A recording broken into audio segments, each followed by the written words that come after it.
இருளில் இருந்து வெளிச்சத்தை கொண்டு வந்த தேவனுக்கு மகிமை உண்டாவதாக. ஆபிரகாம் என்கிற ஒரு மனிதன், அவனுடைய தகப்பன் என்ன வேலை செய்து கொண்டிருந்தான்? சிலைகளை செய்கிற வேலையை செய்து கொண்டு வந்தான். அப்படிப்பட்ட மனிதனுடைய குமாரனை தெரிந்து கொண்டு அவனை ஆசீர்வதித்து அவனை பெருக பண்ணின தேவனுக்கு மகிமை உண்டாவதாக. ஹலோ ஃப்ரெண்ட்ஸ், இது தீர்க்கதரிசிகளுக்கு உண்டான ஒரு பாடசாலை. புதிய மாணவர்களையும் மாணவிகளையும் அன்போடு அழைக்கிறேன். இன்னைக்கு நம்ம கற்றுக்கிற பாடமா எதுலேருந்து எடுக்கப்பட்டிருக்கு அப்படின்னா 1 சாமுவேல் 19வது அதிகாரத்திலேருந்து எடுக்கப்பட்டிருக்கு. பாருங்க, அதில் அப்பொழுது சவுல் தாவீதை கொண்டு வர சேவகரை அனுப்பினான்.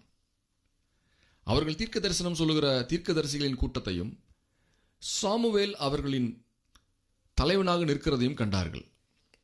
அப்பொழுது சவுலினுடைய சேவகர் மேல் தேவனுடைய ஆவி இறங்கினதினால் அவர்களும் தீர்க்க தரிசனம் சொன்னார்கள்.